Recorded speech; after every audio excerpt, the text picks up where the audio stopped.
ठीक है।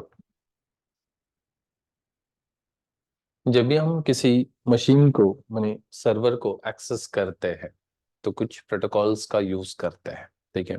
जैसे HTTP protocol, FTP protocol. DNS को एक्सेस करना है तो डीएनएस सर्विस होता है। तो यहाँ पे एक सर्वर है और कुछ क्लाइंट्स हैं। ये हमारे क्लाइंट्स हैं।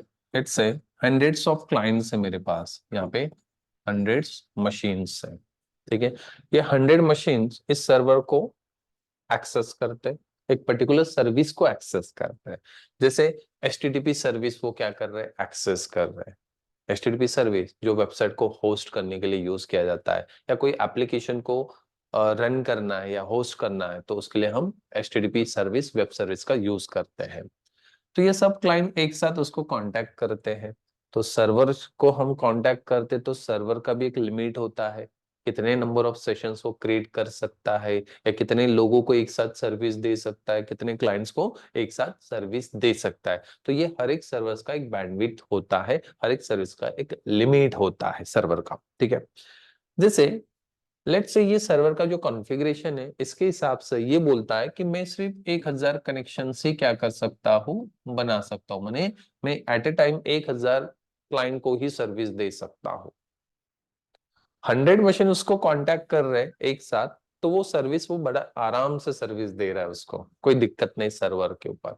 बट जैसे ये क्लाइंट्स बढ़ जाते हैं, 1000 तक भी बढ़ जाते हैं, तो भी ये बोलता है ठीक है मैं 1000 तक ऐसे ही क्लाइंट्स को कनेक्शन दे रहा हूँ, माने 1000 लोगों के लिए या क्लाइंट के लिए मैं सर्विस प्रोवाइड करता हूँ। ठीक है। जैसे ये 1000 के 2000 हो गए तो एक साथ 2000 क्लाइंट्स उस सर्वर को कांटेक्ट कर रहे हैं,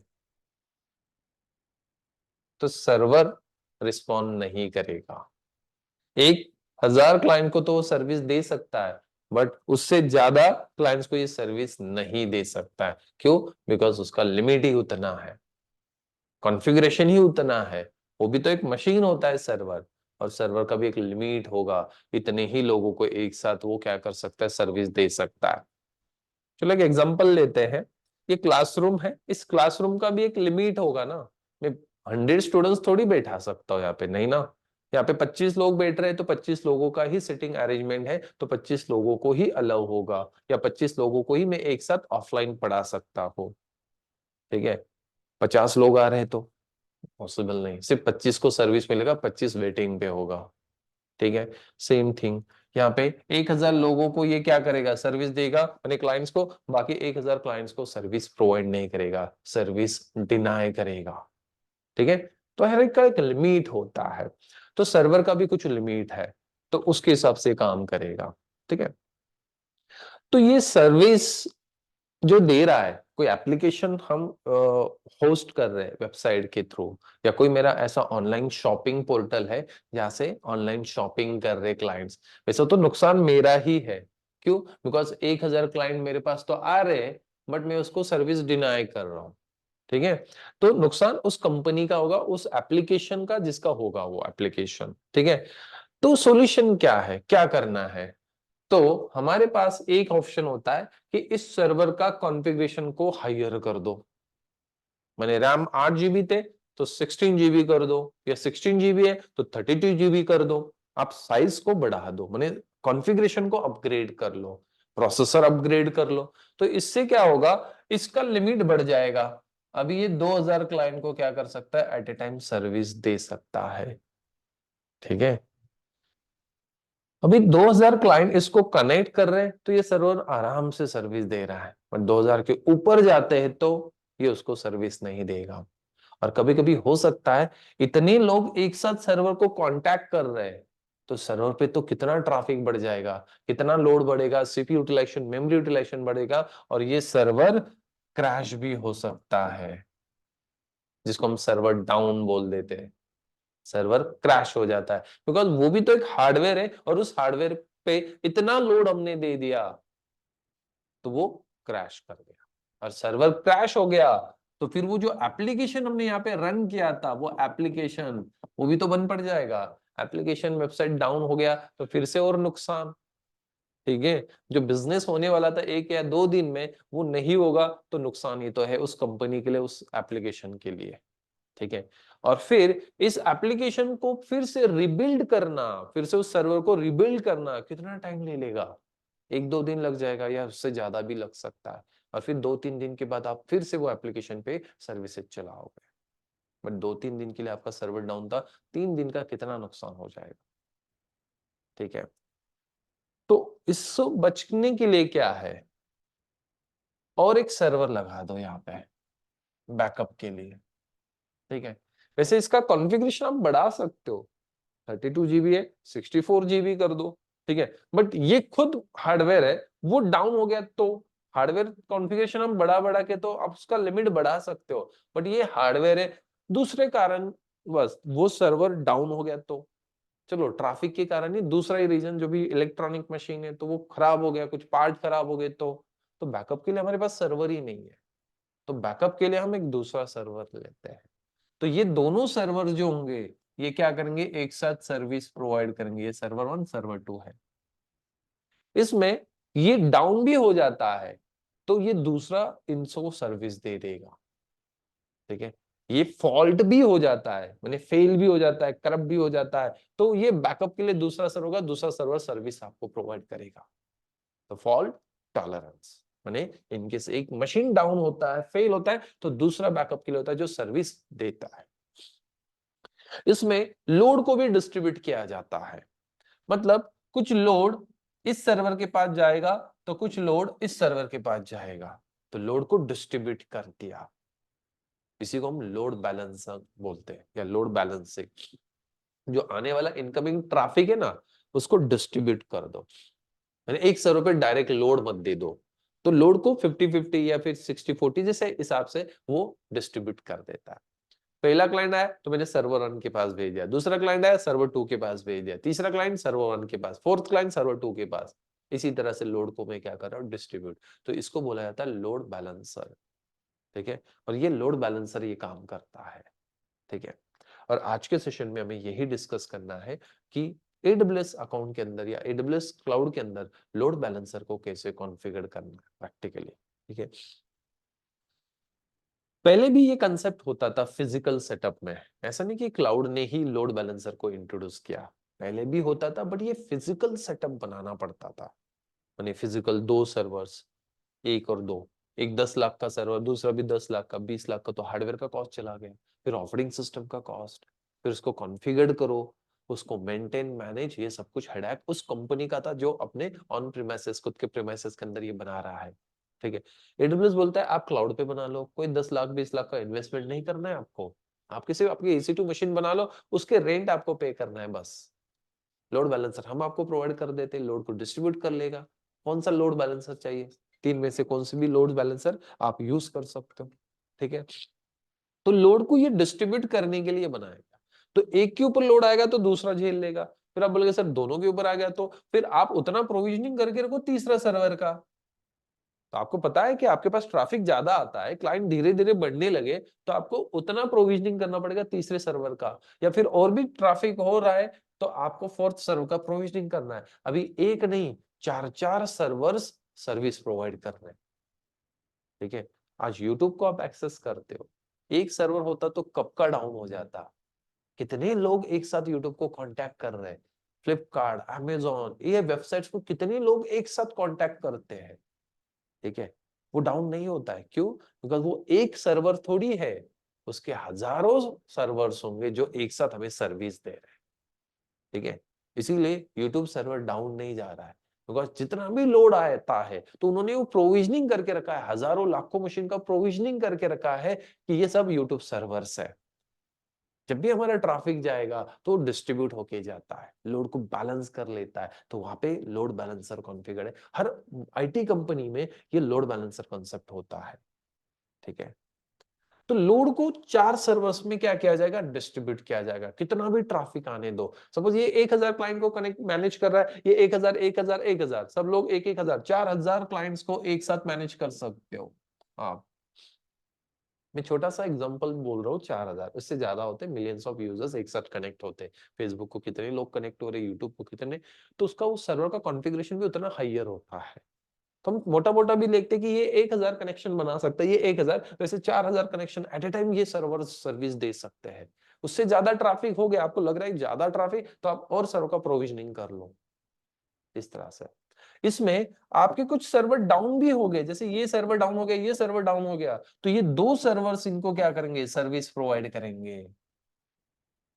तो फॉल्ट भी होता है कोई मशीन, तो उसकी जगह दूसरे सर्वर बैकअप के लिए रहेंगे, लोड को भी डिस्ट्रीब्यूट कर रहे हैं, और एक सर्विस, एक सर्वर डाउन भी होता है तो बाकी 3 या 2 डाउन हो जाते हैं अचानक, तो फिर 2 सर्वर्स के ऊपर पूरा ट्रैफिक मूव किया जाएगा। ठीक है, ऐसा तो नहीं होगा एक साथ सब डाउन हो जाएंगे, ऐसा तो जनरली नहीं होगा कि सब मशीन एक साथ बंद पड़ गए, ऐसा तो नहीं होगा। ठीक है, तो कुछ ना कुछ सर्वर्स होंगे, और आपको ऐसा लगता है तो और प्रोविजनिंग करके रखो फिर, बट उसका कॉस्टिंग भी उतना ज्यादा आपको पे करना पड़ेगा, बिकॉज सर्वर हार्डवेयर परचेस करना थोड़ा महंगा होता है।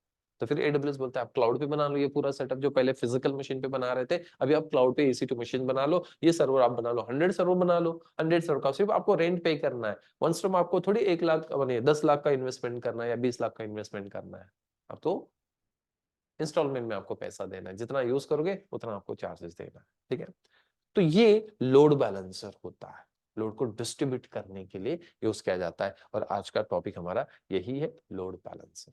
ठीक है, देन ये जो लोड बैलेंसर है, थ्योरी पे आते हैं हम, तो लोड को डिस्ट्रीब्यूट करने के लिए यूज किया जाता है, लोड को डिस्ट्रीब्यूट करना है तो जितना भी लोड है वो मैनेज कर लेता है। तो आज का जो टॉपिक है हमारा AWS का elastic load balancer, elastic load balancer, जिसको शॉर्ट में ELB इस तरह से बोला जाता है। Elastic load balancing automatically distribute your incoming traffic, automatically वो क्या करता है, डिस्ट्रीब्यूट करता है जो आने वाला ट्रैफिक है, कहां पे, आपके मल्टीपल टारगेट्स के अंदर। यहाँ पे टारगेट्स का मतलब आपके सर्वर्स होते हैं, सच एज आपके इंस्टेंस, माने यहाँ पे EC2 इंस्टेंस या फिर IP एड्रेस जो इंस्टेंस का होगा।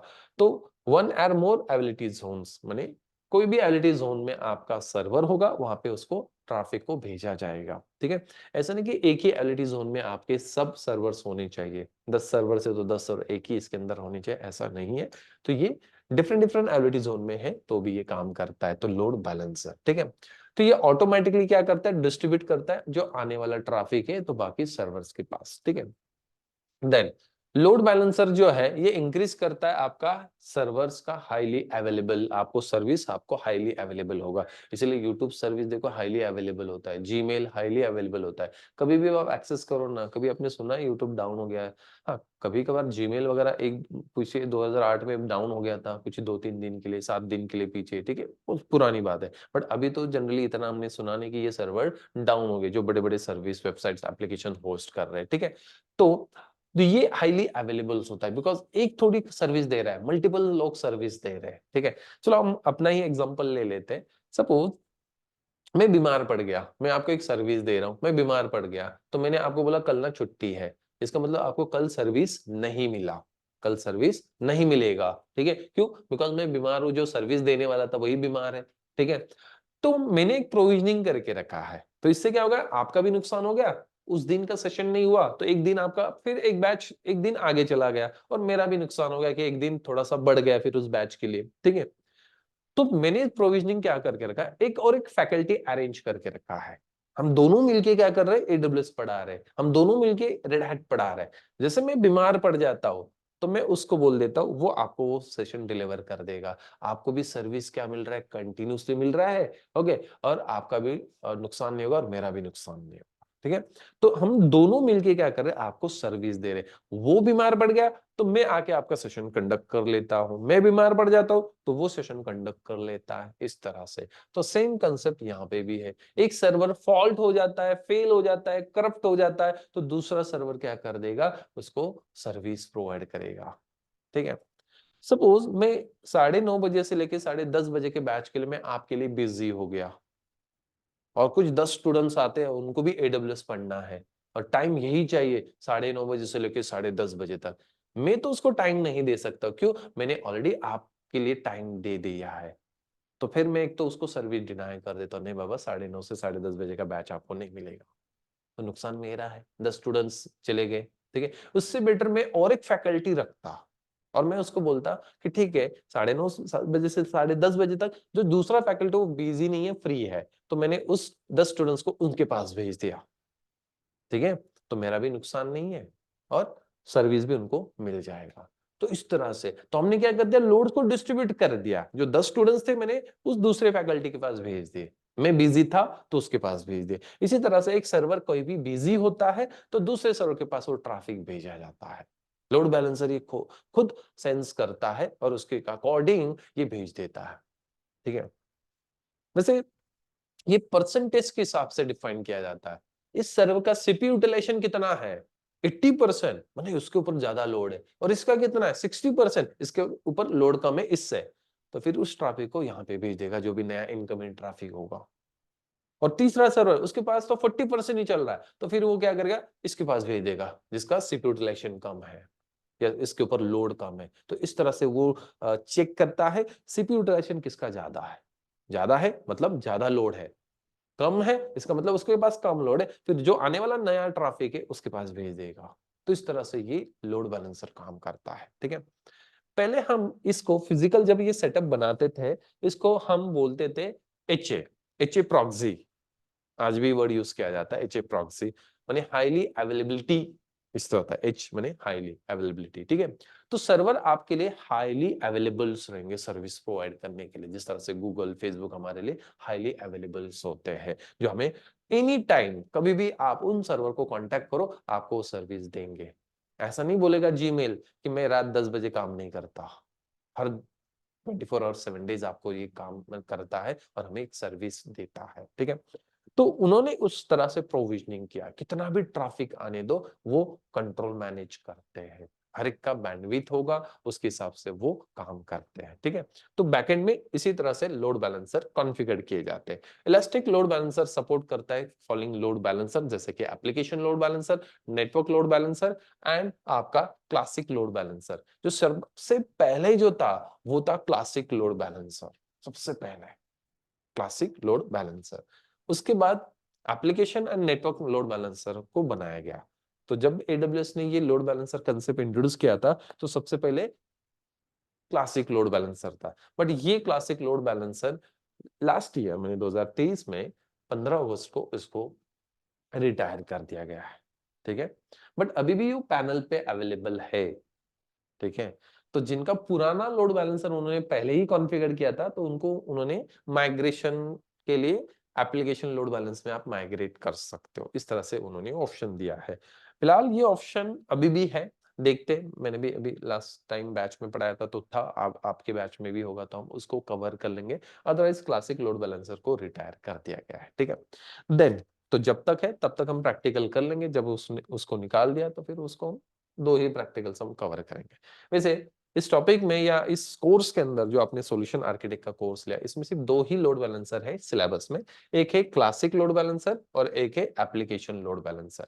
नेटवर्क लोड बैलेंसर और गेटवे लोड बैलेंसर जो 2020 में इंट्रोड्यूस किया गया है, गेटवे लोड बैलेंसर नया लोड बैलेंसर, ये दोनों लोड बैलेंसर आपको प्रोफेशनल के अंदर पढ़ाए जाते हैं। जो एसोसिएट के ऊपर का जो कोर्स है अभी AWS का वो प्रोफेशनल होता है तो उसके अंदर पढ़ाया जाता है, बट मैं आपको नेटवर्क लोड बैलेंसर इसी टॉपिक में कवर कर दूंगा, ठीक है। गेटवे लोड बैलेंसर नहीं होगा, सिर्फ हम ये 3 लोड बैलेंसर हम कवर करने वाले, जो नेटवर्क लोड बैलेंसर आपका प्रोफेशनल के अंदर होता है, ठीक है। तो आज हम क्लासिक लोड बैलेंसर को कवर करेंगे उसका प्रैक्टिकल, और कल हम दोनों लोड बैलेंसर का प्रैक्टिकल करने वाले, ठीक है। लोड बैलेंसर पर रीजन आप 20 बना सकते हो, माने 20 लोड बैलेंसर आप क्रिएट कर सकते हो एक रीजन के अंदर, ठीक है। देन उसके बाद लिसनर पर लोड बैलेंसर 100 ऐड कर सकते हो। फिर आप बोलोगे ये लिसनर्स क्या होते हैं, तो देखो लोड बैलेंसर काम कैसे करता है वो पहले समझ लेते हैं आप।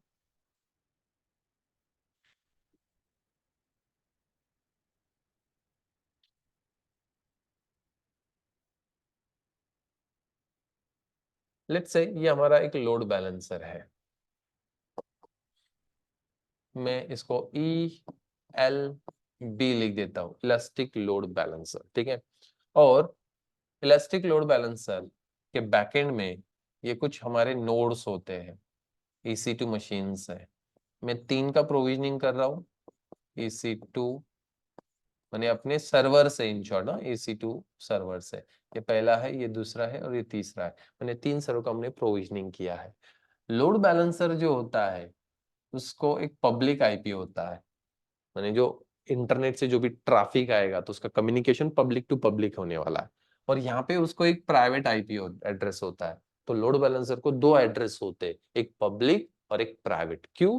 पब्लिक होता है जो बाहर से ट्रैफिक आने वाला है इंटरनेट से, तो उसके साथ कम्युनिकेशन करने के लिए। प्राइवेट होता है इन सर्वर के साथ कम्युनिकेट करने के लिए, इस तरह से। तो लोड बैलेंसर और ये सर्वर के बीच में कम्युनिकेशन किससे होता है? प्राइवेट आईपी से। ये क्वेश्चन इंटरव्यू में हो सकता है। लोड बैलेंसर आपके जो EC2 मशीन से, EC2 इंस्टेंस है, जो सर्वर्स है, उनके साथ कौन से एड्रेस से कम्युनिकेशन करता है? तो वो प्राइवेट आईपी से कम्युनिकेशन करता है, प्राइवेट एड्रेस से। और यहां से ये इंटरनेट से कनेक्टेड है, तो ये पब्लिक आईपी को यूज करता है। ठीक है। और फिर हमारे क्लाइंट्स जो भी इंटरनेट से कोई भी हमारे एप्लीकेशन को एक्सेस कर रहे हैं, तो ये यहां से आएंगे। ठीक है, इस तरह से। तो लेट्स से यहाँ पे हमने कोई वेबसाइट होस्ट करके रखा है, जो हमारा कुछ पोर्टल है, शॉपिंग पोर्टल, ऑनलाइन पोर्टल है, जहां से शॉपिंग वगैरह करते हैं हमारे क्लाइंट्स। ठीक है, तो ये हमने यहाँ पे होस्ट करके रखा है।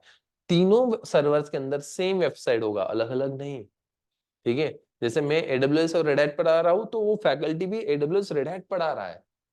ठीक है, तो हम दोनों क्या कर रहे हैं, दोनों सेम सब्जेक्ट पढ़ा रहे हैं, दोनों सेम सर्विस दे रहे हैं। उसी तरह से ये तीनों क्या कर रहे हैं, सेम सर्विस देंगे। ठीक है, सेम सर्विस देंगे। यहाँ पे जो वेब पेज है सेम वेब पेज, यहाँ पे सेम वेब पेज यहाँ पे। ठीक है, तो जब भी क्लाइंट कांटेक्ट करेंगे, इनकमिंग ट्रैफिक, ये इनकमिंग ट्रैफिक है, जब भी कांटेक्ट करेंगे तो लोड बैलेंसर से पहले कनेक्ट होंगे, ना कि ये क्लाइंट डायरेक्ट इसको कांटेक्ट करेगा। नहीं, ऐसा नहीं होगा। ठीक है, चलो हमारा ही क्लास का एक एग्जांपल ले लेते हैं। मैंने ना 2 फैकल्टीज को अरेंज करके रखा है, रेड हैट, AWS, एंसिबल, जो भी सब्जेक्ट से पढ़ाने के लिए। ठीक है, और मैं फ्रंट पे हूँ। तो जो भी स्टूडेंट है, तो वो डायरेक्ट फैकल्टी से साथ कम्युनिकेशन नहीं करेगा, सबसे पहले मेरे पास आएगा। और फिर मैं डिसाइड करूंगा ये जो बैच है, ये जो स्टूडेंट्स है, ये A फैकल्टी या B फैकल्टी के पास भेजना है। तो मैं पहले चेक करता हूं, यार 9:30 बजे से 10:30 बजे का A फैकल्टी ऑलरेडी बिजी है दूसरे बैच के लिए, ये फ्री है। ठीक है, तो मैंने क्या किया, वो नए स्टूडेंट्स उस फैकल्टी B फैकल्टी के पास भेज दिए। ठीक है, या फिर मैं चेक करता हूं, यार ये 4 बैचेस ले रहा है, इसके पास सिर्फ 2 बैचेस है, मतलब इसके पास बैचेस कम है, लोड कम है, तो भी नया बैच मैंने क्या कर दिया, इसके पास भेज दिया। और ये सब कुछ लॉजिक और डिसाइड कौन कर रहा हूं, मैं। इसका मतलब मैं लोड बैलेंसर का काम कर रहा हूं, लोड को डिस्ट्रीब्यूट कर रहा हूं, यही ये लोड बैलेंसर है। बैकएंड में ये 3 सर्वर्स है, क्लाइंट डायरेक्ट उसके साथ कांटेक्ट नहीं करेगा। तो क्लाइंट सबसे पहले कहां पे आएगा, लोड बैलेंसर के पास। तो लोड बैलेंसर से रिक्वेस्ट आएगा इसके पास, और लोड बैलेंसर चेक करेगा ये कितना परसेंट यूटिलाइजेशन है, 80%, ये 60%, और ये है 40%। इसका मतलब EC2 3 मशीन जो है, सर्वर है, उसके पास लोड कम है। तो लोड को इस मशीन के पास, जो ट्रैफिक है, इस मशीन के पास भेजा जाएगा। ठीक है, ये चेक भी करता है, यार ये तो डाउन है, फेल है, इसका मतलब इसको छोड़ दो, अभी ये दोनों में से किसके पास सिपिटुलेशन ज्यादा है, इसके पास कम है, तो इसके पास ट्रैफिक भेज देगा। तो ये भी चेक करेगा। जैसे मैं चेक कर रहा हूं, यार A और B फैकल्टी है, B फैकल्टी तो बीमार है, A फैकल्टी है, तो मैंने क्या कर दिया, A फैकल्टी के पास भेज दिया। वो अवेलेबल ही नहीं ना, जब तक ये अप नहीं होता तब तक उसके बाद ट्रैफिक नहीं आए जाएगा। जब तक वो फैकल्टी ठीक होके नहीं आता, तब तक मैं दूसरा बैच उसके पास या नए स्टूडेंट उसके पास नहीं देता। उसी तरह से यहाँ पे, तो ये फेल है, सर्विस दे ही नहीं सकता। इसके पास भेज भी दिया ट्रैफिक, तो वो तो डाउन ही होने वाला है, माने सर्विस वो देने ही नहीं वाला है। तो इसीलिए लोड बैलेंसर बोलता है ये तो फॉल्ट है, इसके पास मत भेजो, ये दोनों के पास भेजो, दोनों में से किसके पास भेजना है, फिर यार ये थोड़ा कम यूटिलाइज है तो इसके पास भेज दो, इसका सिपिटुलेशन ज्यादा है तो उसके पास पहले से लोड है, अभी इसके पास भेज दो। इस तरह से ये लॉजिक लगाता इलास्टिक लोड बैलेंस। ठीक है, इलास्टिक लोड बैलेंसर हर एक ट्रैफिक को डिस्ट्रीब्यूट नहीं करता, ये सिर्फ एप्लीकेशन HTTP और HTTPS वाले जो ट्रैफिक होता है उसी को डिस्ट्रीब्यूट करता है। ऐसा नहीं कि इसको SSH करना है तो SSH का ट्रैफिक भी ऐसा जाएगा, नहीं। SSH करना है तो आप डायरेक्ट इसको कांटेक्ट कर लो, ठीक है। FTP करना है तो डायरेक्ट कांटेक्ट कर लो, FTP सर्वर है तो। आपको बाकी अदर सर्विसेज एक्सेस करना है, NFS को एक्सेस करना है, डायरेक्ट एक्सेस कर लो। तो लोड बैलेंसर हर एक प्रोटोकॉल्स के ट्रैफिक को डिस्ट्रीब्यूट नहीं कर रहा है, ये तो सिर्फ HTTP और HTTPS के ट्रैफिक को डिस्ट्रीब्यूट कर रहा है। HTTP और HTTPS पे क्या चलते हैं, हमारे वेबसाइट्स, एप्लीकेशंस, ठीक है। तो उनको ही ये सपोर्ट करता है, बाकी प्रोटोकॉल्स को सपोर्ट नहीं कर रहा है, ठीक है। तो जो भी ट्रैफिक आएगा तो वो लोड बैलेंसर के थ्रू आएगा, और कौन सा, HTTP और HTTPS का ट्रैफिक को ही वो क्या करता है, सपोर्ट कर रहा है, ठीक है। तो लोड बैलेंसर। तो लिसनर क्या है, लोड बैलेंसर हम कितने बना सकते हैं, 20 लोड बैलेंसर बना सकते हैं। जैसे मैंने एक बनाया, ऐसे आप कितने बना सकते हैं, और 20 लोड बैलेंसर एक रीजन के अंदर, दूसरे रीजन के अंदर फिर से 20, ठीक है। फिर लोड बैलेंसर के अंदर ना लिसनर होता है, लिसनर जो कंटिन्यूसली लिसन करता है, इन सर्वर्स को वॉच रखता है, चेक करता है ये हेल्दी है या अनहेल्दी है। जैसे मैं भी चेक कर रहा हूं A फैकल्टी और B फैकल्टी में कोई आया है, कोई नहीं आया है, ये मैं चेक करता रहता हूं। फिर उसको कॉल करके मैं पूछ लेता हूं, बाबा तू नहीं आया क्यों, फिर वो बोलते सर मैं बीमार हूं, मैं नहीं आ सकता। इसका मतलब मैं समझ लेता है ये अभी अनहेल्दी है, अभी ये आ नहीं सकता, तो सर्विस दे ही नहीं सकता है। तो फिर ये चेक करने के लिए ये लिसनर के पोर्ट्स होते हैं, लिसनर्स जो पोर्ट नंबर्स होते हैं, वो कंटिन्यूसली, जैसे कि यहां से ये एक पोर्ट को पिंग करेगा, एक पोर्ट को ये पिंग करेगा, इसको भी पोर्ट से पिंग करेगा, और पिंग का रिस्पॉन्स ये दे रहे हैं, तो इसका मतलब लोड बैलेंसर समझ लेता है कनेक्टेड है, प्रॉपर है, हेल्दी है, ठीक है।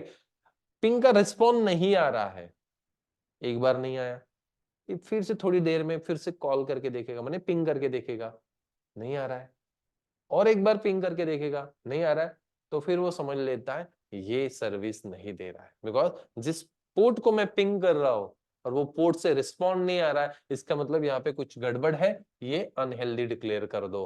फिर लोड बैलेंसर उसको क्या कर देता है, अनहेल्दी डिक्लेयर कर देता है, और इससे रिस्पॉन्ड आ रहा है मतलब ये हेल्दी है, और फिर दोनों के पास ट्रैफिक को भेजा जाएगा, इसको छोड़ देगा जब तक ये हेल्दी डिक्लेयर नहीं होता तब तक। और जैसे बाद में फिर से इसको पिंग कर रहे हैं और उसने पिंग का रिस्पॉन्स दे दिया, फिर लोड बैलेंसर इसको डिसाइड कर देता है अभी ये हेल्दी हो गया है, इसके पास ट्रैफिक जा सकता है, इस तरह से, ठीक है। तो ये लोड बैलेंसर में कौन करते हैं, लिसनर। हालांकि ये लोड बैलेंसर एप्लीकेशन के अंदर ये लिसनर्स होते हैं, हंड्रेड्स कर सकते हैं आप, एक पोर्ट, दूसरे पोर्ट, तीसरे पोर्ट, ऐसे 100 लिसनर्स एक लोड बैलेंसर में आप ऐड कर सकते हो, ठीक है। अलग अलग, जैसे आपके पास दो नंबर्स है, मेरे फैकल्टी के पास दो नंबर्स है, मैंने एक नंबर पे कॉल किया, वो रिसीव ही नहीं कर रहा है वो, ठीक है, रिसीव नहीं कर रहा है, दो बार कॉल किया रिसीव नहीं कर रहा है, फिर मैंने क्या किया, दूसरे नंबर पे ट्राई किया उसको, ठीक है, तीसरा नंबर है तो तीसरे नंबर पे भी ट्राई कर रहा हूं। तो ऐसे ही 100 लिसनर्स है, एक नंबर से नहीं होता है, और आपने दो नंबर्स डिफाइन करके रखे पोर्ट नंबर, तो एक नंबर से रिस्पॉन्ड नहीं दे रहा है तो मैं दूसरे नंबर को पिंग करके देखता हूँ, चेक करता हूँ, और वहां पे रिस्पॉन्ड आना स्टार्ट होता है, तो मैं समझ लेता हूँ कि हाँ ये हेल्दी है, ये हेल्दी है, इस तरह से, ठीक है। तो ये लिसनर्स के पोर्ट्स होते हैं यहाँ पे। तो कितने बढ़ा सकते हो, 100। एक लोड बैलेंसर के अंदर आप 5 सिक्योरिटी ग्रुप अटैच कर सकते हो, एक लोड बैलेंसर के अंदर आप 5 सिक्योरिटी ग्रुप अटैच कर सकते हो। हमेशा याद रखना है हर जगह 5-5 ही सिक्योरिटी ग्रुप है, एक EC2 मशीन्स को 5 सिक्योरिटी ग्रुप आप अटैच कर सकते हो, उसी तरह से एक लोड बैलेंसर के लिए भी आप 5 सिक्योरिटी ग्रुप अटैच कर सकते हो, ठीक है। देन उसके बाद आपको 1000 इंस्टेंस आप ऐड कर सकते हो, 1000 इंस्टेंस आप एक लोड बैलेंसर के अंदर ऐड कर सकते हो। मतलब ये जो लोड बैलेंसर हमने बनाया, इस लोड बैलेंसर में मैंने यहाँ पे 3 सर्वर्स निकाले थे ना, यहाँ पे 3 सर्वर्स, तो आप कितने ऐड कर सकते हो, 1000, एक लोड बैलेंसर के अंदर आप 1000 सर्वर्स ऐड कर सकते हो। फिर आप बोलते मुझे इससे ज्यादा चाहिए, तो बढ़ा सकते हो, कोई दिक्कत नहीं है, आप इससे भी बढ़ा सकते हो, लिमिट को इंक्रीज कर सकते हो। AWS के ऐसे बहुत सारे सर्विसेज है जिसका लिमिट आप हाई कर सकते हो, इंक्रीज कर सकते हो, AWS को टिकट डाल के, मैंने रिक्वेस्ट करके आप उसको कर सकते हो बड़ा, ठीक है। देन एप्लीकेशन लोड बैलेंसर और नेटवर्क लोड बैलेंसर, ये जो है इसके अंदर टारगेट ग्रुप होता है, टारगेट ग्रुप्स होते हैं, ठीक है। Application and network load balancer के अंदर up to 5 target group support करता है। फिर ये टारगेट ग्रुप क्या है, पहले वर्ड सुन लो, टारगेट। टारगेट का मतलब होता है आपका EC2 मशीन। EC2 मशीन का मतलब आपका वही सर्वर जहां पे ट्रैफिक जाने वाला है, टारगेट, ठीक है। तो वो और उन्हीं टारगेट का ग्रुप, दैट मीन्स होता है टारगेट ग्रुप। जैसे ये हमारा लोड बैलेंसर है, लोड बैलेंसर के अंदर ही लिसनर है, हालांकि मैंने अलग अलग निकाला है बट ये क्या है, एक ही है, ठीक है। और इस लोड बैलेंसर के अंदर ये हमारे टारगेट्स है, टारगेट का मतलब हमारे सर्वर्स, EC2 मशीन, और इनका group, that means target group, ठीक है। That means target group. इसी को ना क्लस्टर बोला जाता है। हालांकि ये क्या बोल रहा है, टारगेट ग्रुप बोल रहा है AWS, यही तो क्लस्टर है। क्लस्टर का डेफिनेशन क्या है, ग्रुप ऑफ होस्ट या group of nodes, that mean cluster, या group of servers, that mean cluster. दो होते कम से कम, तो ये क्या है, ये दोनों का एक ग्रुप है, दैट मीन ये क्लस्टर है। और क्लस्टर क्या करते, ग्रुप में काम करते हैं, सेम सर्विस प्रोवाइड करते हैं, ठीक है। तो ये क्लस्टर है, बट AWS उसको टारगेट ग्रुप बोलता है, ठीक है। जैसे आप डायग्राम यहाँ पे देखते हो, ये हमारा लोड बैलेंसर है। जब भी ऊपर से ट्रैफिक आ रहा है, ये हमारे क्लाइंट से जो एक्सेस करे, किसको कनेक्ट करे, लोड बैलेंसर। और लोड बैलेंसर ये डिसाइड करेगा कि इस EC2 सर्वर के पास लोड को डिस्ट्रीब्यूट करना है या फिर इसके पास भेजना है। ये एबिलिटी जोन A है, ये एबिलिटी जोन B है। तो एबिलिटी जोन A डाउन है, तो एबिलिटी B के पास के सर्वर से उसके पास रिक्वेस्ट दिया जाएगा। और बेस्ट प्रैक्टिस लोड बैलेंसर में यही है कि आप अलग अलग एबिलिटी जोन में आपके मशीन्स बनाओ। डिफरेंट डिफरेंट एबिलिटी जोन्स के अंदर आपको क्या करना है, मशीन्स क्रिएट करना है। इससे क्या होगा, सपोज एक डेटा सेंटर भी डाउन हो गया, तो आपके दूसरे डेटा सेंटर में कुछ सर्वर से जहां से आपको रिस्पॉन्स मिलेगा। और आपने गलती ये कर दिया, एक ही डेटा सेंटर के अंदर सब सर्वर्स ऐड कर दिए, तो वही डेटा सेंटर बंद पड़ गया, तो ठीक है, तो फिर आपके सर्वर दूसरे एबिलिटी जोन्स के अंदर, मैंने डेटा सेंटर के अंदर नहीं है, तो आपको सर्विस हाईली अवेलेबल नहीं होगा। इसीलिए बेस्ट प्रैक्टिस यही होता है कि आप जब भी EC2 मशीन्स क्रिएट करोगे या लोड बैलेंसर के अंदर, आप डिफरेंट डिफरेंट एबिलिटी जोन्स के अंदर बनाओ। माने 4 एक एबिलिटी जोन में बनाओ, 4 दूसरे एबिलिटी जोन में बनाओ, 4 तीसरे एबिलिटी जोन में बनाओ। इसमें से 2 डेटा सेंटर भी डाउन हो गए, तो एक डेटा सेंटर से, मैंने एक एलईडी जोन के जो 4 सर्वर से, वो हमारे क्लाइंट्स को रिस्पॉन्ड करेंगे, ठीक है। इसीलिए डायग्राम में एलईडी जोन A और एलईडी जोन B दिया है, यहाँ पे क्रॉस दिया है, इसका मतलब ये डाउन हो गया, तो सर्विस यहां से मिलेगा, ठीक है, इस तरह से। तो लोड बैलेंसर का प्रैक्टिकल कैसे करना है वही हम डिस्कस करते हैं। तो सबसे पहला आज का प्रैक्टिकल होगा कि क्लासिक लोड बैलेंसर को कैसे कॉन्फ़िगर करना है। प्रैक्टिकल में हमारा ये होगा कि हम 2 मशीन्स बनाने वाले हैं, ठीक है, कम से कम 2 होनी चाहिए, बिकॉज ग्रुप तभी होता है जब 2 होते हैं, एक का तो थोड़ी ग्रुप हो सकता है, तो कम से कम 2 होने चाहिए मैक्सिमम। आप अपने एप्लीकेशन पे कितना ट्रैफिक आता है उसके हिसाब से आपको उसका प्रोविजनिंग करके रखना है।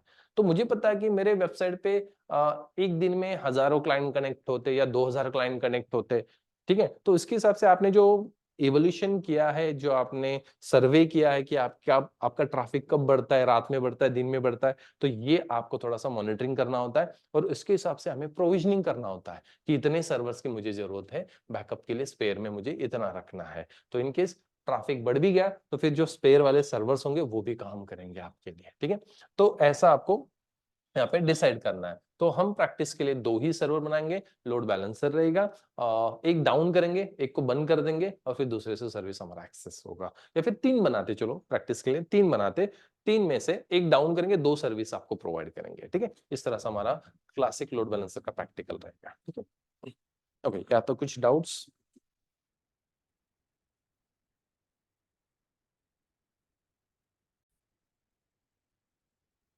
चलो प्रैक्टिकली हम डिस्कस करते हैं कि क्लासिक लोड बैलेंसर कैसे कॉन्फ़िगर करना है। क्लासिक लोड बैलेंसर ये आपका सपोर्ट करता है HTTP और HTTPS प्रोटोकॉल को, ठीक है। तो इस प्रैक्टिकल को परफॉर्म करने के लिए हमें 3 EC2 मशीन्स क्रिएट करना है। तो सबसे पहले आपको EC2 सर्विस के अंदर जाना है, गो टू EC2 सर्विस, ठीक है। मैं नॉर्थ वर्जीनिया के अंदर काम कर रहा हूँ, ठीक है। तो जो भी मशीन्स हम क्रिएट करें तो ये नॉर्थ वर्जीनिया के अंदर, ठीक है। तो इंस्टेंस के अंदर जाना है,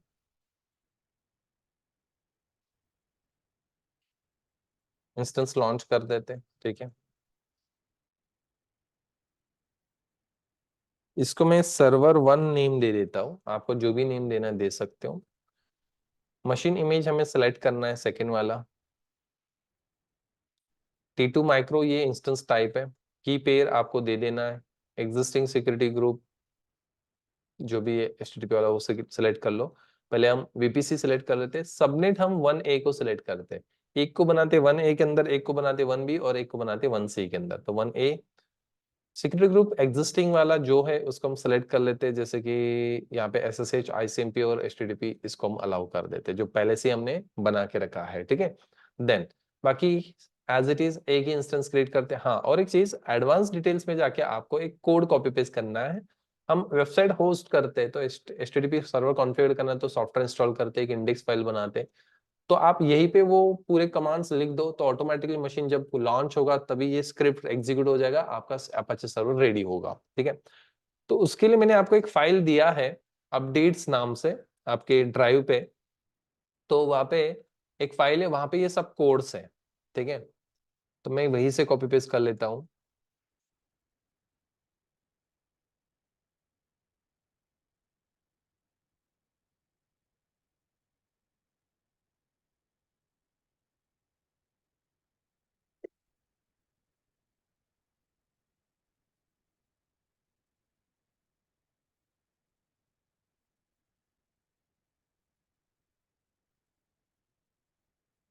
बैश स्क्रिप्ट अपडेटेड नाम से फाइल है।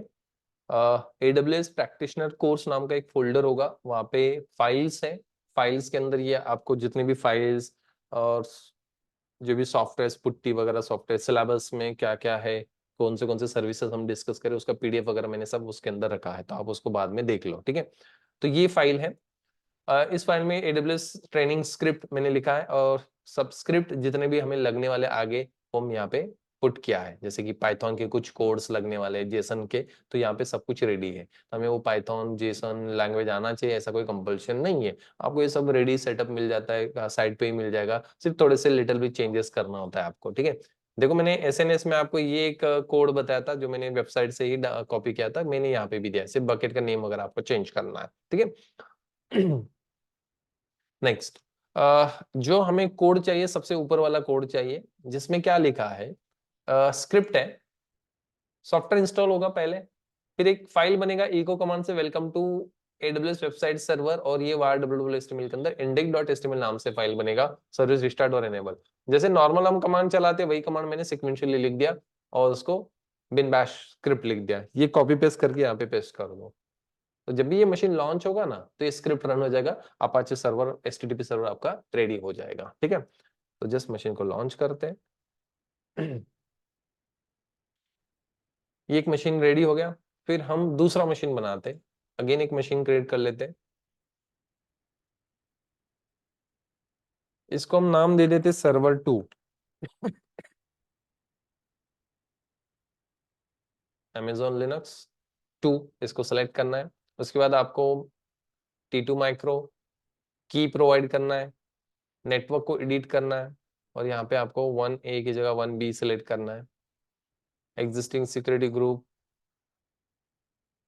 वैसे आप एक ही एलईडी जोन में भी बना सकते हो, बट बेस्ट प्रैक्टिस ये नहीं है प्रोडक्शन लेवल में। ठीक है, तो अलग अलग एलईडी जोन में बनाओ।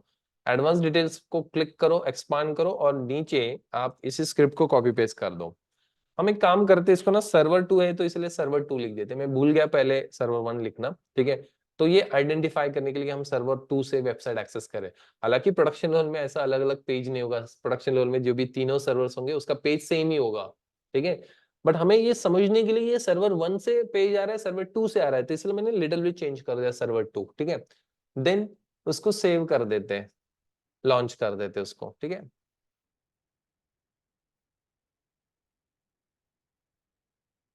विव अगेन एक इंस्टेंस क्रिएट करते हैं, लॉन्च इंस्टेंस। ऐसे 3 सर्वर्स हम क्रिएट कर रहे हैं। Server 3,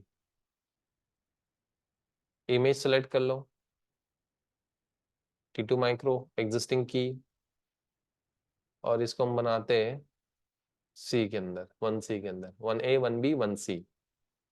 existing security group, allow SSH HTTP और एडवांस में जाके हम ये स्क्रिप्ट को कॉपी पेस्ट कर देते और यहाँ पे हम सर्वर 3 कर देते हैं, ठीक है।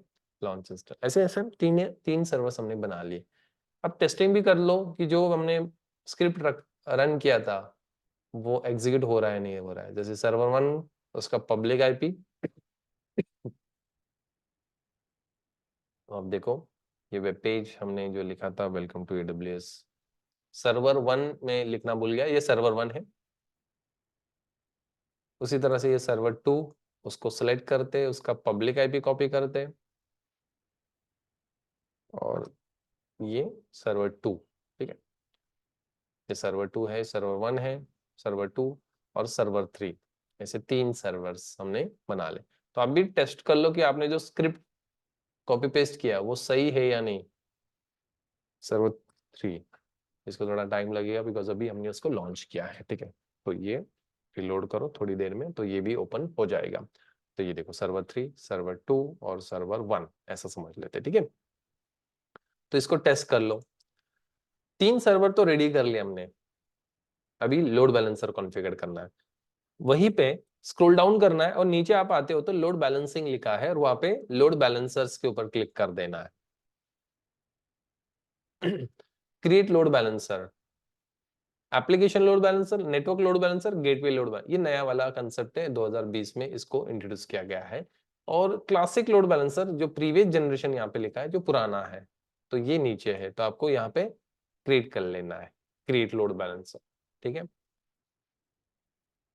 लोड बैलेंसर को नेम प्रोवाइड करना है तो classic load balance, CLB shortcut मैंने लिख दिया, क्लासिक लोड बैलेंस। जो भी नेम देना है आप अपने मर्जी से दे सकते हो, ठीक है। ये इंटरनेट फेसिंग है या इंटरनल बनाना है, माने इंट्रा नेटवर्क के लिए काम करेगा या बाहर से जो इंटरनेट से ट्रैफिक है उसके लिए काम करेगा, तो इसको बोला जाता है इंटरनेट फेसिंग। तो हमें इंटरनेट फेसिंग रखना है, ठीक है, यानी बाहर से जो ट्रैफिक, बिकॉज वेबसाइट हमें बाहर से क्लाइंट आने वाले तो उसके लिए।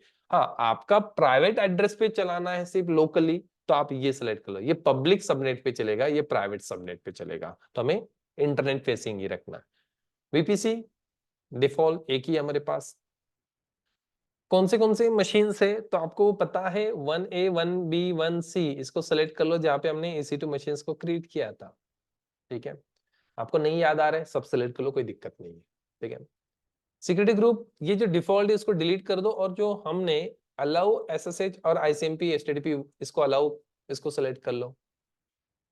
लिसनर 80 पोर्ट, ऐसे 100 लिसनर्स आप ऐड कर सकते हो। और भी नीचे देखो ऐड लिसनर, माने इससे रिस्पॉन्ड नहीं आ रहा है तो मैं दूसरे से करता हूँ। जैसे आपके पास 2 नंबर से, एक से रिस्पॉन्ड नहीं आ रहा तो मैं दूसरे नंबर पे ट्राई कर रहा हूँ कांटेक्ट करने के लिए। उसी तरह से ये लिसनर पोर्ट्स होते हैं। तो यहाँ पे HTTP को कांटेक्ट कर रहे हैं, लिसनर पोर्ट 80 यूज कर रहे हैं, और भी ऐड करना है तो आप ऐड कर सकते हो, बट सफिशिएंट है एक पोर्ट से ही हम पिंग करेंगे। माने लोड बैलेंसर 80 पोर्ट को पिंग करेगा और वो तीनों सर्वर 80 पोर्ट से रिस्पॉन्ड दे रहे, इसका मतलब वो हेल्दी है। रिस्पॉन्ड नहीं दे रहे, इसका मतलब सर्वर लोड बैलेंसर समझ लेगा ये अनहेल्दी है, ठीक है। तो उसका हेल्थ चेक का जो थ्रेशोल्ड होता है वो इस तरह से होता है। तो देखो पिंग प्रोटोकॉल कौन सा है, HTTP, पिंग पोर्ट कौन सा है 80, और पिंग पाथ क्या है index.html, ठीक है। index.html माने index.html जो हमने बनाया ना उसको चेक करेगा 80 पोर्ट से HTTP प्रोटोकॉल से, और उससे रिस्पॉन्ड आएगा।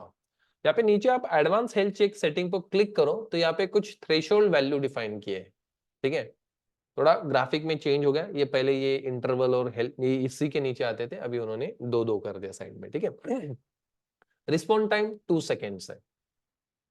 Time to wait for EC2 instance to respond to healthy check, health check मतलब मैंने सपोज पिंग किया तो पिंग का रिस्पॉन्ड कितने सेकंड्स में आना चाहिए, वहां पे लिखा है बाय डिफॉल्ट 2 सेकंड्स में आना चाहिए, ठीक है। जैसे मैंने हेलो बोला तो हेलो का रिस्पॉन्ड 2 सेकंड्स के अंदर आएगा, तो मैं उसको वैलिड कंसिडर करूंगा। 2 सेकंड के बाद आएगा तो उस रिक्वेस्ट को मैं वैलिड कंसिडर नहीं करूंगा, फेल कंसिडर करूंगा, ठीक है। 2 सेकंड बहुत कम हो जाता है, थोड़ा सा हम बढ़ा लेते 5 सेकंड कर लेते, ठीक है। और ये आप कितना लिख सकते हो, कम से कम 2 और मैक्सिमम 1 मिनट तक जा सकते हो, मैंने 60 सेकंड तक जा सकते हो। इंटरवल टाइम कितना है 5 सेकंड है। तो respond time interval time same नहीं होना चाहिए, ठीक है। तो इंटरवल टाइम आप कुछ सेट कर दो 10 सेकेंड्स। मतलब सपोज मैंने पिंग किया और पिंग का रिस्पॉन्स उसने 5 सेकंड में दे दिया, 5 सेकंड और 5 सेकंड के पहले, तो वो हेल्दी चेक होगा, माने सक्सेसफुल पिंग होगा। 6 सेकंड में दे दिया, 7 सेकंड में दे दिया, तो वो फेल पिंग होगा, हेल्थ माने सक्सेस पिंग नहीं होगा, फेल पिंग होगा वो। तो एक बार उसने रिस्पॉन्ड नहीं दिया तो इसका मतलब ऐसा तो नहीं कि वो अनहेल्दी डिक्लेयर कर रहे हो डायरेक्टली। मैंने यहां से आपको हेलो बोला और हेलो का रिस्पॉन्ड नहीं आया तो हम तुरंत फोन नहीं कट कर देते, फिर से एक बार थोड़ा पॉज लेते और फिर से हेलो बोलते। और नहीं भी होता है तो भी हम थोड़ा पॉज लेते, तीसरी बार हेलो करते और फिर हम तब फोन कट कर देते कि नहीं यार मेरा आवाज नहीं जा रहा है, कनेक्टिविटी नहीं हुआ, फोन कट कर दे, फिर से दोबारा कनेक्शन बनाते हैं। वही यही है कंसेप्ट। तो पहला पिंग करने के बाद रिस्पॉन्ड आता है नहीं आता है, ठीक है, आ भी गया तो भी ठीक है, नहीं भी आया तो भी ठीक है। तो नहीं आता है तो फिर दूसरा पिंग कब करना है, 10 सेकंड के बाद करना है, तुरंत नहीं करना है। हेलो हेलो हेलो और फोन कट कर दिया, ऐसा थोड़ी करते हम। हेलो, रिस्पॉन्ड नहीं आया, फिर से हम थोड़ा पॉज लेते, हेलो, रिस्पॉन्ड नहीं आया, फिर से हम हेलो, रिस्पॉन्ड नहीं आया, फिर फोन कट करते हैं। वैसा ही है। तो ये इंटरवल टाइम है जो आप 300 सेकंड मैंने 5 मिनट तक रख सकते हो। अनहेल्दी थ्रेशोल्ड कितना है, माने ये मशीन फेल कब डिक्लेयर किया जाएगा, अनहेल्दी कब डिक्लेयर किया जाएगा, लगातार ये 2 बार पिंग का रिस्पॉन्ड नहीं देता है तो ये अनहेल्दी डिक्लेयर किया जाएगा। जैसे हम फोन पे 2 बार या 3 बार करते लगातार और रिस्पॉन्ड नहीं आया तो हम उसको अनरीचेबल कंसिडर या कनेक्टिविटी का इशू का डिसाइड कर लेते हैं। उसी तरह से ये 2 बार है, हेल्दी के लिए बहुत ज्यादा है, ठीक है। ये कम से कम 2 और मैक्सिमम 10 होता है, तो मैं इसको भी 2 बार ही कर देता हूँ। एक बार रिस्पॉन्ड दे दिया, दूसरी बार भी रिस्पॉन्ड दे दिया, हेल्दी डिक्लेयर कर दो, ठीक है। ये वैल्यू आप अपनी मर्जी से बाद में चेंज कर सकते हो। मैंने थोड़ा कम रखा, इससे भी आपको कम रखना है तो यहाँ पे 3 कर देते हैं और यहाँ पे 5 ही रखते हैं। तो इससे क्या होगा, थोड़ा जल्दी टेस्टिंग हो जाएगा। तो इंटरवल टाइम 10 सेकंड का होगा तो फिर वो टाइम लगेगा। पहला पिंग 3 सेकंड्स में उसको रिस्पॉन्ड करना है, फिर दूसरा पिंग मैंने तुरंत 5 सेकंड्स में भेज दिया, दूसरा पिंग का रिस्पॉन्ड उसको 3 सेकंड में उसको रिस्पॉन्ड करना है। लगातार 2 बार उसने पिंग का रिस्पॉन्ड दे दिया, हेल्दी डिक्लेयर करो। एक बार पिंग और एक बार फेल, इसका मतलब लगातार नहीं हुआ, इसका मतलब ये अभी हेल्दी भी नहीं और अनहेल्दी भी नहीं है। वो तीसरी बार जब पिंग करेंगे और उसने फिर से रिस्पॉन्ड नहीं दिया तो फिर ये समझ लेता है लगातार 2 बार हो गया इसका, अनहेल्दी डिक्लेयर करो, ऐसा होता है, ठीक है। तो ये थ्रेशोल्ड वैल्यूज है। इंस्टेंस आपको यहाँ पे ऐड करना है, ऐड इंस्टेंस माने उसके अंदर ऐड कर देना है। अभी ये पैनल चेंज होगा, पहले ना थोड़े से नेक्स्ट नेक्स्ट आके फिर ये सब कुछ विंडो आते थे, एक ही पैनल में सब कुछ दे दिया, बेटर कर दिया। ऐड इंस्टेंस, कौन सी इंस्टेंस, सब इंस्टेंस ऐड कर दो, या 2 ही इंस्टेंस ऐड करना है तो 2 सिलेक्ट कर लो, तो जितने इंस्टेंस ऐड करना है सिलेक्ट करो, कंफर्म कर दो, ये उसके अंदर ऐड हो जाएंगे, ठीक है। एट्रीब्यूट से enable across the load balancing, ये डिफरेंट लोड जोन्स के अंदर ये एनेबल करना है आपको लोड बैलेंसर, तो मैं नहीं चाहता हूँ। कनेक्टिविटी का भी ये मैं नहीं चाहता हूँ, ठीक है। ये 300 सेकेंड्स के लिए ये रिमूव करने के लिए और ऐड करने के लिए टाइम होता है, ठीक है। माने जब हम उसको रिमूव करते हैं उस लोड बैलेंसर से तो 300 सेकेंड्स वो लेता है, माने मोटा मोटा 5 मिनट लेता है, ड्रैगिंग टाइम होता है कनेक्शन का, तो मैं उसको डिसेबल कर देता हूँ। लोड बैलेंसर टैग देना है तो दे सकते हो, समरी यहाँ पे बता रहा है कि हमने जो जो कॉन्फ़िगर किया। पहले क्या होता था, ये सब अलग अलग विंडो में आता था, नेक्स्ट करो, ये सिलेक्ट करने के बाद नेक्स्ट करो, फिर नेक्स्ट, फिर ऐसा, और फिर बाद में आपको रिव्यूज आता था। फिर यहाँ पे आपको एक ही पेज में दे दिया, थोड़ा बेटर कर दिया। क्रिएट लोड बैलेंसर पे क्लिक कर दो, ये हमारा लोड बैलेंसर क्रिएट हो गया। ओके, फीडबैक मांग रहा है, नहीं चाहिए बिकॉज ये नया पैनल है तो फीडबैक मांग रहा है, तो मैं इसको क्लोज कर देता हूँ, ठीक है। विव, ये अभी चेंज हुआ, अभी चेंज हुआ लोड बैलेंसर का। ये हमारा CLB नाम से एक लोड बैलेंसर है जिसका डीएनएस आर रिकॉर्ड माने डीएनएस नेम रिकॉर्ड ये आ गया, माने ये आपका पब्लिक आईपी या पब्लिक डीएनएस नेम ये रहेगा, इसको कांटेक्ट करेंगे। 3 एलईडी जोन्स हमने सेलेक्ट किए हैं, क्लासिक लोड बैलेंसर हमने बनाया, कब बनाया, आज के डेट को हमने उसको क्रिएट किया है, ठीक है। डिटेल्स में आपको डिटेल्स मिल जाएगा, उसका सबनेट हमने कौन सा लिया, क्लासिक लोड बैलेंसर। स्टेटस में आपको 0/3 बता रहा है, बिकॉज वो अभी हेल्दी डिक्लेयर नहीं हुआ, वो बैकएंड में 3 बार 2 बार पिंग करेगा, रिस्पॉन्ड आएगा तो वो हेल्दी डिक्लेयर होगा। लिसनर्स में आप चेक कर सकते हो आपने 80 पोर्ट लिसनर के लिए यूज किया है। नेटवर्क मैपिंग में आपने ये 3 सबनेट सिलेक्ट किए थे, 1A 1B 1C, ठीक है। सिक्योरिटी वैसे आप बाद में भी ऐड कर सकते हो, यहाँ पे एडिट करके आप बाद में भी सबनेट्स ऐड कर सकते हो, सपोज आपने 1D को ऐड करना तो आप कर सकते हो। सिक्योरिटी ग्रुप हमने ये सेट किया था। हेल्थ चेक में आपने ये वैल्यू सेट किए थे, इंटरवल टाइम 5 सेकेंड, 2 बार कनेक्टिविटी। चेंज करना है तो आप बाद में भी इस वैल्यूज को चेंज कर सकते हो। टारगेट इंस्टेंस हमने ये 3 मशीन से ऐड किए थे, अभी आउट ऑफ सर्विस बता रहे हैं, मैंने अभी इन सर्विस में नहीं है, रजिस्टर हो रहे हैं उसके अंदर, उसके ग्रुप के अंदर रजिस्टर, उस लोड बैलेंसर के अंदर हमने ऐड किया तो वो रजिस्टर हो रहे हैं, ठीक है। तो आउट ऑफ सर्विस है, इन सर्विस में आ जाएंगे वो। मॉनिटरिंग, तो ये मॉनिटरिंग है, एलडी कितने, अनहेल्दी कितने, ठीक है। लेटेंसी ये चेक करेगा, बट ये आपको 1 घंटे के बाद अपडेट करेगा, बिकॉज हम बेसिक मॉनिटरिंग पे काम करते by default. Detail monitoring cloud watch फिर आपको यूज करना है, फिर उसके बाद फिर आपको वो 1 मिनट के अंदर बता देगा। और टैग बाद में भी देना तो दे सकते हो, हमने ड्यूरिंग सेटअप क्रिएट नहीं किया था टैग। एलडी चेक और टारगेट इंस्टेंस आप यहाँ पे रिफ्रेश करो, यहाँ पे देखो इन सर्विस आ रहे, तो इन सर्विस में आपने थोड़ा इंटरवल टाइम वगैरह थोड़ा ज्यादा लिया होगा, तो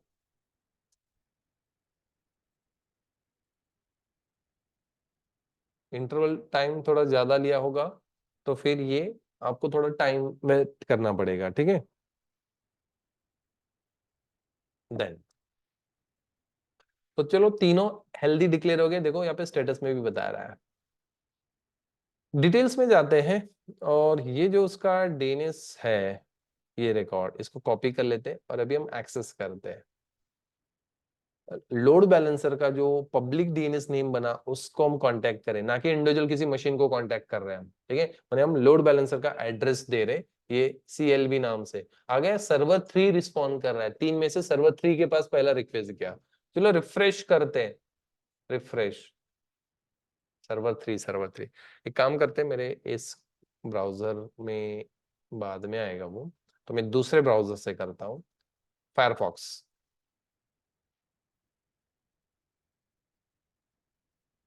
सर्वर 2 शुरुआत में ये दिक्कत आएगा आपको, तो आपको भी ऐसे दूसरे ब्राउजर में टेस्ट करना है और ऐसे आपको करना है। सर्वर 2 वो कैशे में स्टोर हो जाता है ना, इसीलिए वो वहीं से आ जाता है, ठीक है। तो मैं फिर यहाँ पे टैब ओपन कर लेता हूँ, सर्वर 3।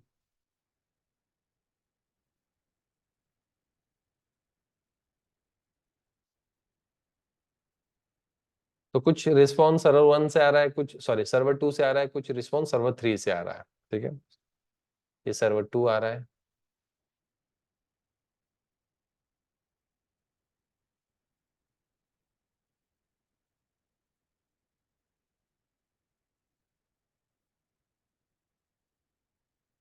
देन दूसरा टैब, अभी देखो ये सर्वर 1 से आ रहा है, ठीक है। तो इस तरह सर्वर 1, पहले क्या होता था, रिफ्रेश करो तो सर्वर 1 सर्वर 2 हो जाता था, बट अभी मुझे 2-3 विंडो ओपन करके करना पड़ रहा है, ठीक है। तो देखो ये सर्वर 1 से रिस्पॉन्ड आना स्टार्ट हो गया, ये सर्वर 3 से आता है, रिफ्रेश रिफ्रेश,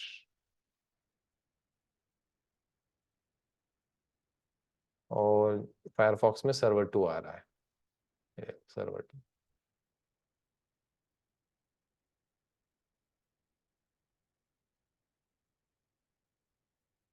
एंटर, सर्वर 2।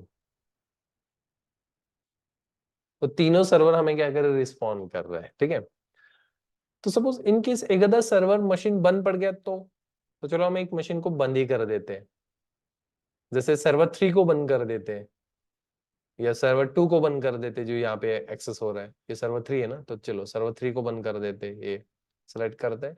इसका मतलब ऐसा समझो ये डाउन हो गया, सर्वर 3 क्या हो गया, डाउन हो गया। और लोड बैलेंसर में भी आप चेक करते हो ना, तो यहाँ पे लोड बैलेंसर में यहाँ पे ये आउट ऑफ सर्विस बताएगा। एक टारगेट जो भी इन सर्विस है तो आउट ऑफ सर्विस बताएगा। जैसे उसका हेल्दी अनहेल्दी वो चेक किया जाएगा, पिंग का रिस्पॉन्ड नहीं आएगा तो ये इसको आउट ऑफ सर्विस बताएगा। देखो ये आउट ऑफ सर्विस हो गया सर्वर 3। लिसनर्स में आप आते हो यहाँ पे,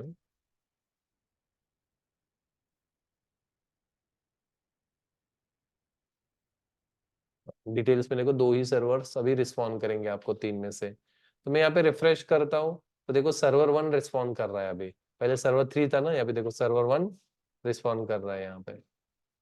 और दूसरे ब्राउजर में हमारा सर्वर 2 रिस्पॉन्ड कर रहा है। ये देखो सर्वर 2 रिफ्रेश करे तो सर्वर 2 ही आ रहा है। ठीक है, ये देखो फिर से मैं कॉपी पेस्ट कर रहा हूँ सर्वर 2। ठीक है, ये सर्वर 2 और ये सर्वर 1 रिस्पॉन्ड दे रहा है, सर्वर 3 नहीं दे रहा है बिकॉज वो डाउन हो गया है। ठीक है, तो ये प्रैक्टिकल है एक्चुअली। तो लोड को डिस्ट्रीब्यूट किया जा रहा है। आप चाहे किसी इंस्टेंस को अभी ये डाउन हो गया तो उसको निकालना है तो सिलेक्ट करो और इसको डी रजिस्टर कर दो, माने उस ग्रुप से हटा दो, क्लस्टर से हटा दो, डी रजिस्टर। कंफर्म, तो यहाँ पे कंफर्म कर दो, डी रजिस्टर कर दिया, मैंने उसको हमने हटा दिया। तो अभी 2 ही सर्वर्स है।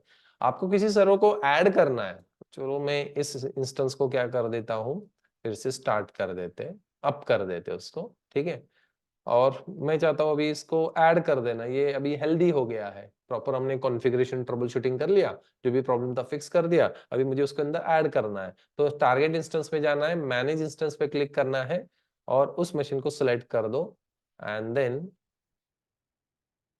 ये तीनों सिलेक्ट हो गए, इसको सिलेक्ट करो।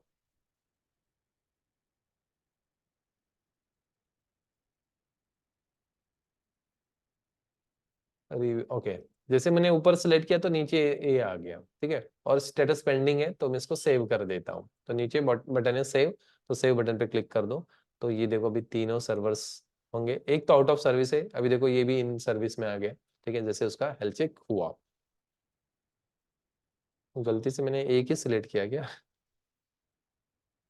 एक ही इंस्टेंस बता रहा है, तो मैनेज इंस्टेंस, तीनों को सिलेक्ट कर लेते हैं। अभी तीनों आगे सेव। ये देखो ये भी अभी तीनों सर्विस प्रोवाइड कर।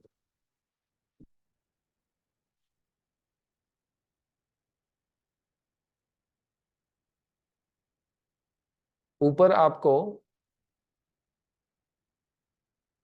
ओके ये थोड़ा,